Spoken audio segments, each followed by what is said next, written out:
Now, anyone who's following along in their book, we're on page 140. And his teachings will be on worship. The first teaching's on worship.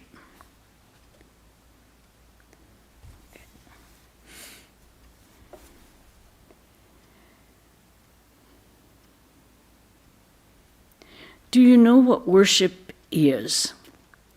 Everything belongs to the Lord, so what is there to offer to him? But the Master used to tell us, once a rich man went to visit his orchard. He saw the gardeners busy with their work. The caretaker approached him and presented him with a ripe papaya, saying, "Sir, I picked this ripe fruit for you yesterday. Please accept it." Now the owner knows that the garden, the tree, the fruit, all belong to him. But won't he appreciate the love and thoughtfulness of the caretaker? Worship is like this. On another occasion, a devotee bought a small piece of... his next instruction are practical instructions. A devotee asked, "Maharaj, we have not seen God. How can we depend on him? We do not know how to surrender to him. Can it be enough to just say, 'Lord, be kind to us, bestow your grace on us'?" Latu Maharaj, look, he is showering his grace on us unceasingly. It is through his grace that you even exist in this world. You are asking about prayer. Well, you know God's name. You can begin with his name as your guide. Don't you send your application for a job to the manager of a company without ever having seen him? Your interview with the manager depends upon sending your application to him. You write the application thus: "Sir, please appoint me for the job. I shall be extremely happy to serve you. I promise my unswerving obedience to you," and so on. You write this all without having seen the manager, don't you? So similarly, you can send an application to the Lord. However, this application is not written on paper, but on the pages of one's mind. You must be careful about the wording, and the address must be correct. Otherwise, the letter will not reach its destination. Write the application like this: "O Lord, may I never forget your name. I take refuge in you. Please assign me to your service and destroy my ego and my doubts. You are my master, guru, father, mother, and all in all. I am your child. Please guide me to the path of blessedness. Make me your instrument. Do not delude me with your bewitching Maya. O my sweet Lord, I have not seen you. I have only heard your name. Please make me your own." You will have to pray like this daily. Only then will he choose to bestow his grace on you. Once you have chosen him, chosen by him, you will not have to worry anymore. He will guide you at every step and tell you what to do. And then his next instruction, after God realization. Okay, everyone get ready for this, because you will one day. You have to know what to do afterwards. A devotee, "Maharaj, you have realized God. Could you tell us what your understanding of the world is now?" Latu Maharaj, "I have understood this much. If you keep a bowl filled with water somewhere by itself, the water will eventually evaporate. But this is not so if the bowl is immersed in the river Ganga. Likewise, if we can surrender our minds at the feet of the Lord, the wind of worldliness will not be able to dry our minds and make them dreary.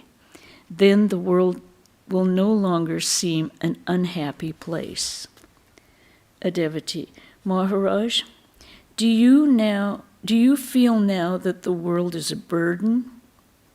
Latu Maharaj, Look, when you dive deep into the Ganga, though there are thousands of pounds of water above you, you don't feel that weight. Similarly, if you plunge into God's creation, yet still hold on to Him, you will not feel the burden. Then the world becomes a place of merriment. Remember this beautiful saying of Tulsidas: "He who takes refuge in God is protected by Him. A huge elephant may be swept away in the current of the river, but the small fish who lives in the river can even swim against its current." Remember that if you depend on God, He will take care of you under all circumstances. Now we're going to have a series of very brief teachings on various subjects. Be attached to no one but God. Only if you hold on to God will your life be meaningful. Who is the man of knowledge? Not he who has read a lot of books, studied scriptures, and acquired some degrees, but he who knows the path to God and can direct people toward Him. A man can attain peace if he gives up worldly enjoyment, for such enjoyment is the source of sorrows and sufferings, disease and despair. Don't be ungrateful to a person who has helped you. An act of kindness, however small it may be, can never be repaid. See your own faults. Never criticize anyone. It is a great sin. It contracts the mind and pollutes the heart. Always look for the good qualities in others. If fault finding becomes your habit, you will always see faults in them. Everyone has both good and bad in him. Only God is free from fault and full of divine qualities. Next, this one is applicable very much. Don't be concerned whether someone agrees with your opinion or not. Don't argue unnecessarily just to prove your point. It ruins the spiritual atmosphere. Let people do whatever they like. You should live according to your own ideal. Don't ask for anything from God, for He knows everything. It is sometimes amazing how He fulfills the needs of His devotees. Desire begets want in the mind of man. If he has no desire, he has no wants. Love for God destroys desire. He who follows the teachings of Sri Ramakrishna will be saved by the mother from the trials and tribulations of the world. If you want peace, read the Gospel of Sri Ramakrishna. It is easy to fool human beings, but not God. He knows your shortcomings in spite of your best efforts to hide them. Pray to the Lord with a guileless heart. O Lord, please remove my faults and weaknesses. Man becomes stainless after God realization. Jealousy is a deadly poison. A jealous person cannot bear others' welfare and happiness. His heart breaks to see others progressing. If one can give up jealousy, one will understand God. On a moonless night, one man cannot recognize another, however close they may be standing. Similarly, a man cannot see his innermost self due to the dark covering of delusion. Dissatisfaction and craving for worldly enjoyments are signs of a diseased mind. If you always think of a holy person, you will become holy and pure. If you think of a thief, you will become a thief. Pure character is formed by close association with the holy. Do you think we salute trees and stones?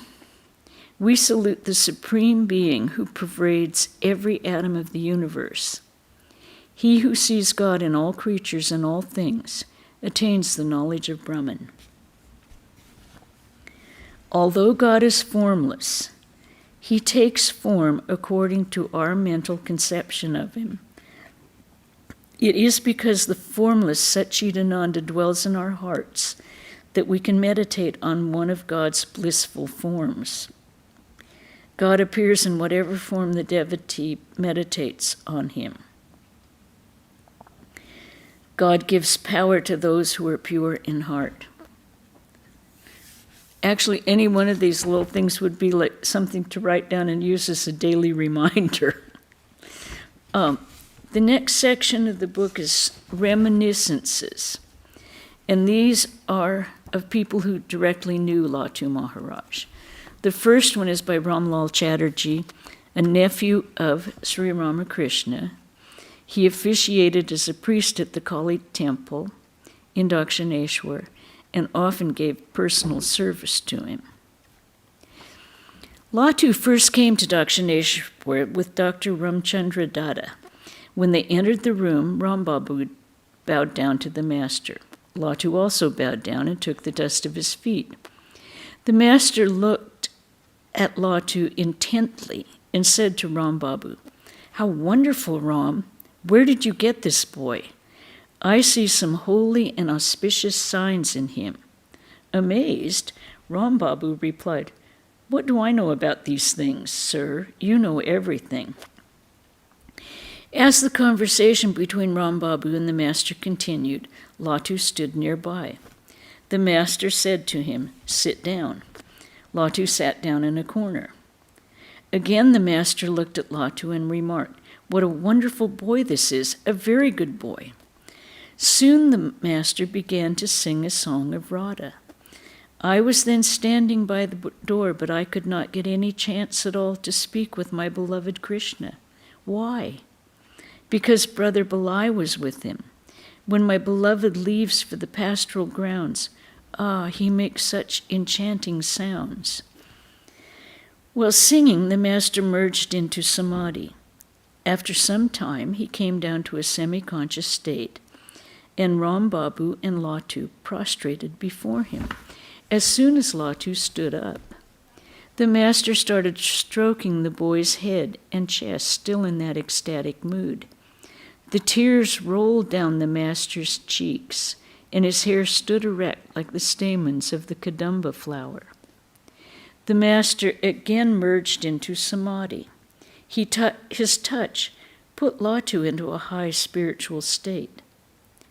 After some time, the master regained normal consciousness and said, "Ram, do you see the change in this boy?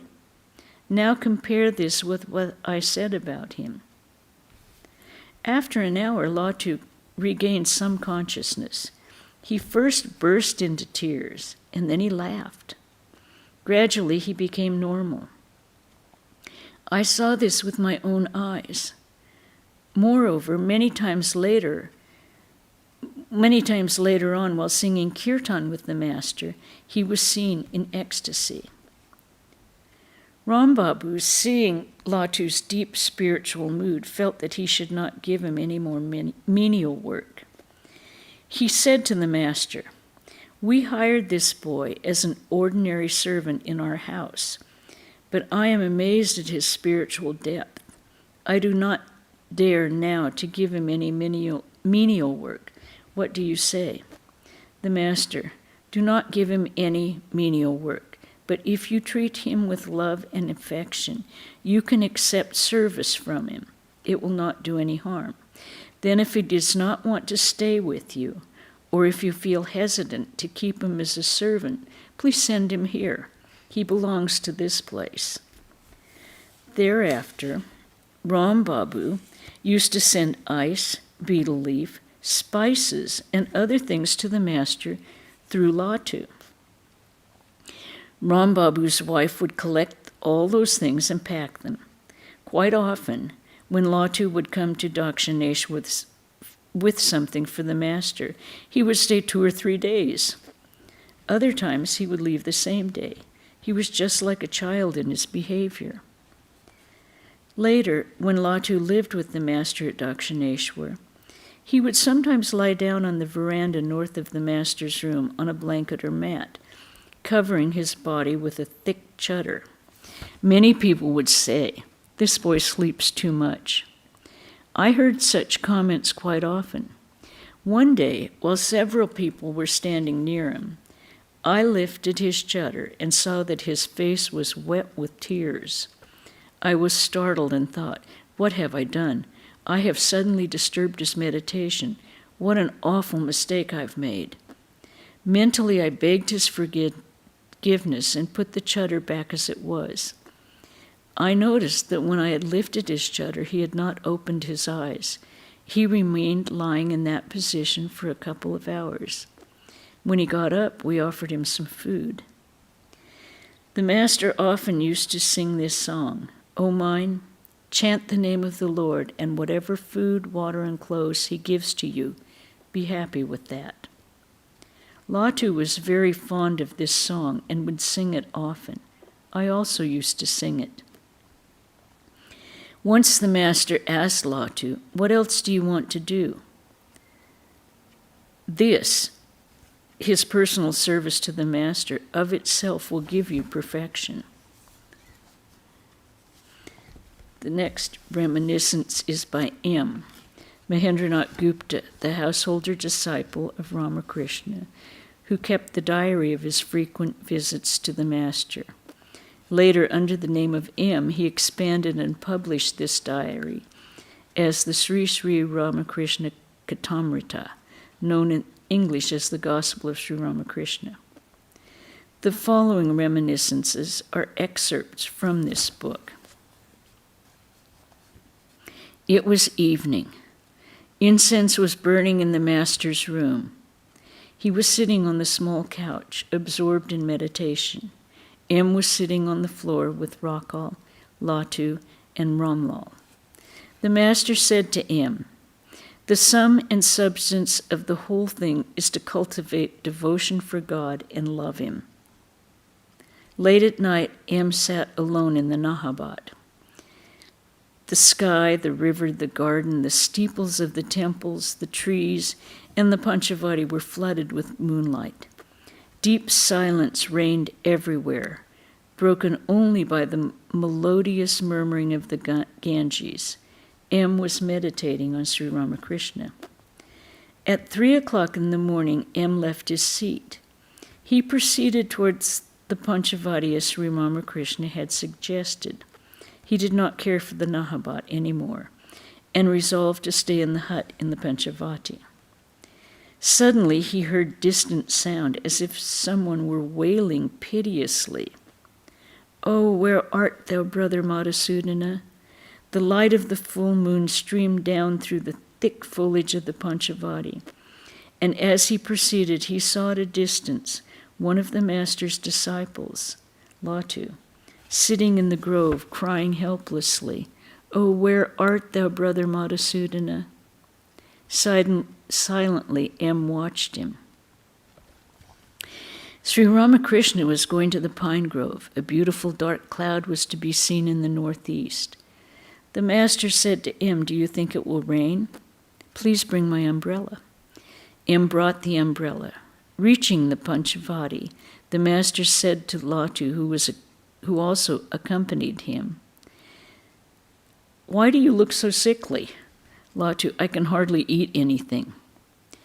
Master, "Is that the only reason? It is also a bad time of year. Are you meditating too much?"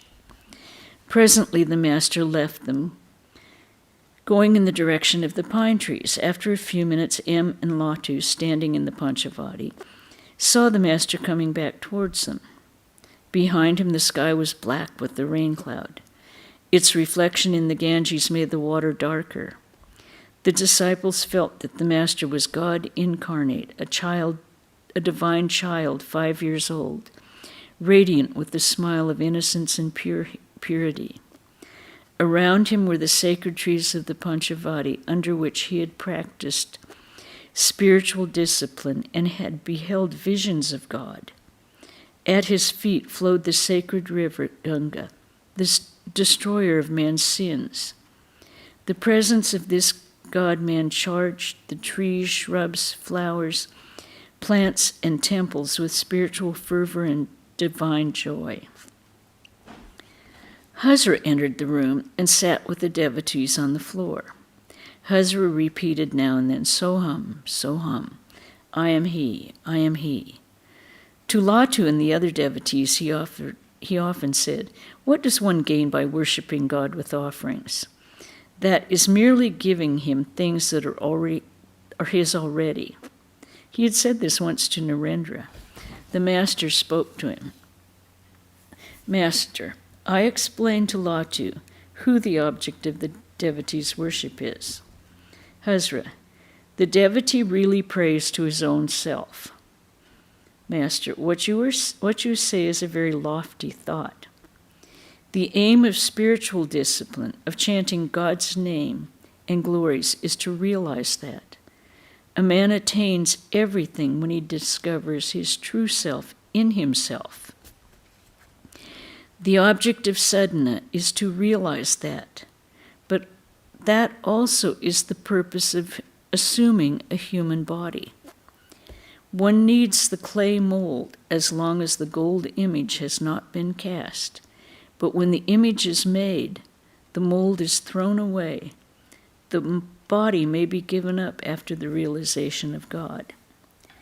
God is not only inside us, he is both inside and outside. The Divine Mother showed me in the Kali temple that everything is Chinmaya, the embodiment of spirit, that it is she who has become all this. The image, myself, the utensils of worship, the door sill, the marble floor, everything is indeed Chinmaya. The aim of prayer, of spiritual discipline, of chanting the name and glories of God, is to realize just that. For that alone a devotee loves God. These youngsters, referring to Latu and the others, are on a lower level. They haven't yet reached a high spiritual state. They are following the path of bhakti. Please don't tell them things like, I am he. Like a mother bird brooding over her chicks, Sri Ramakrishna was alert to protect the devotees.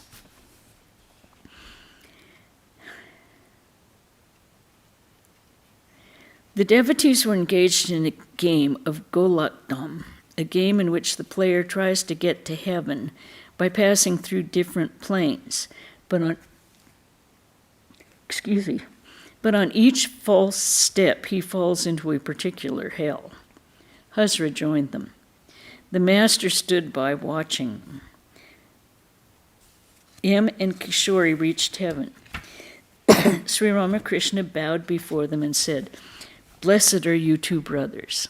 He said to M aside, Don't play anymore. Hazra fell into hell.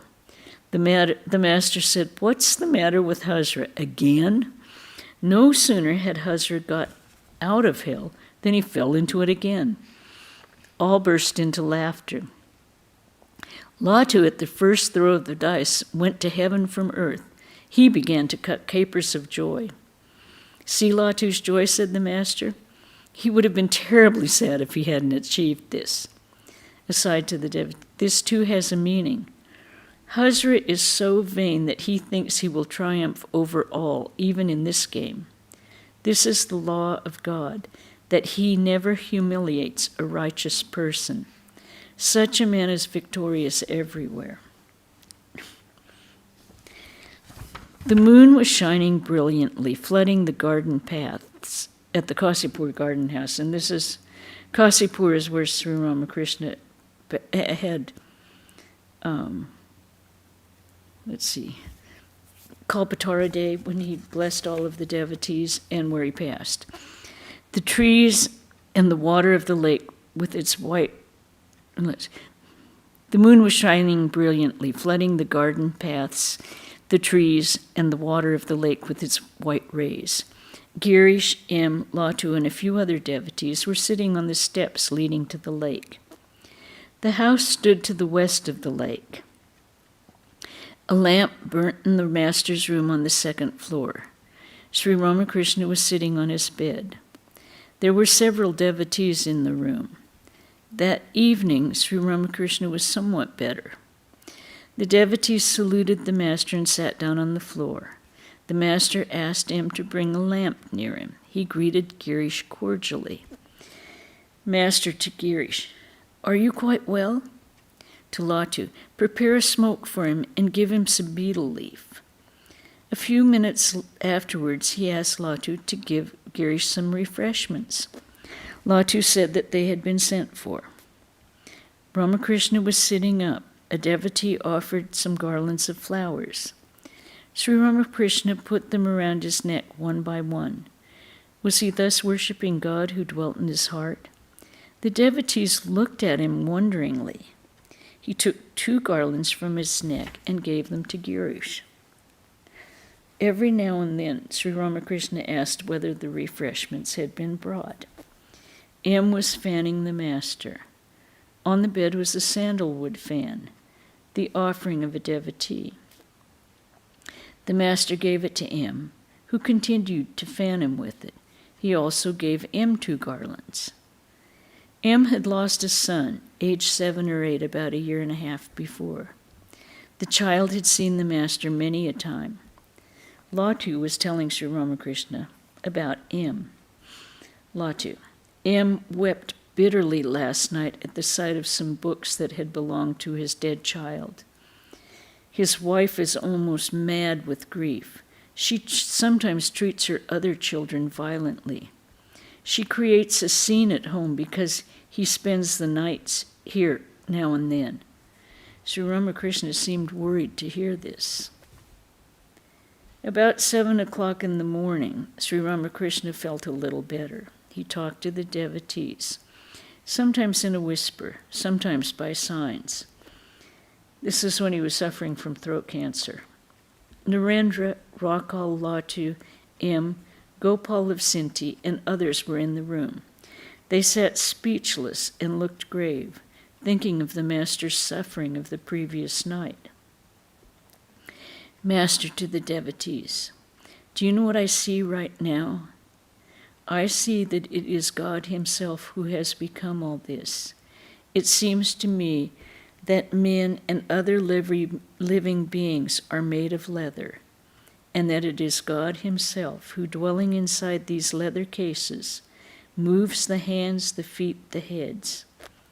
I had a similar vision once before, when I saw the houses, gardens, roads, men, cattle, all made of one substance. It was as if they were all made of wax." As he described this staggering experience in which he realizes in full the identity of all within the one being, he is overwhelmed with emotion and exclaims, "Ah, what a vision." Immediately, Sri Ramakrishna goes into samadhi. He completely forgets his body and the outer world. The devotees are bewildered. Not knowing what to do, they sit still. Presently, the master regains partial consciousness of the world and says, "Now I have no pain at all. I am my old self again." The devotees are amazed to watch this state of the master beyond pleasure and pain, weal and woe. He casts his glance on Latu and says, "Where's Loto?" He bends his head, resting it on the palm of his hand. I see that it is God himself who rests his head on his hand. Sri Ramakrishna looks at the devotees, and his love for them wells up in 1,000 streams. Like a mother showing her tenderness to her children, he touches the faces and chins of Rakhal and Narendra. A few minutes later, he says to M, "If the body were to be preserved a few more days, many people would have their spirituality awakened." We'll stop there this evening. Now, next week, this is Sister Deva Mata, who was a Western woman who took initiation, I think from Swami Parmananda, but don't quote me on that because I'm not quite sure. I think it's Swami Parmananda in Los Angeles, and she met Sarda Devi, and she met many of the direct disciples when she went to India. Any questions about what we've read today? Okay, any comments? No. All right. This Sunday will be Swami Sumanasananda, our assistant head, speaking on Holy Mother in the Eyes of Swami Vivekananda, Part 3. And we will have the gospel reading Saturday at 5 as usual here at the temple. Okay? So we'll end. Om Shanti, Shanti, Shanti. Hari Om Tat Sat Sri Ramakrishna Arpanamastu. Good to see you all. Everyone have a good weekend. Have a good rest of the week. We'll see you when we see you.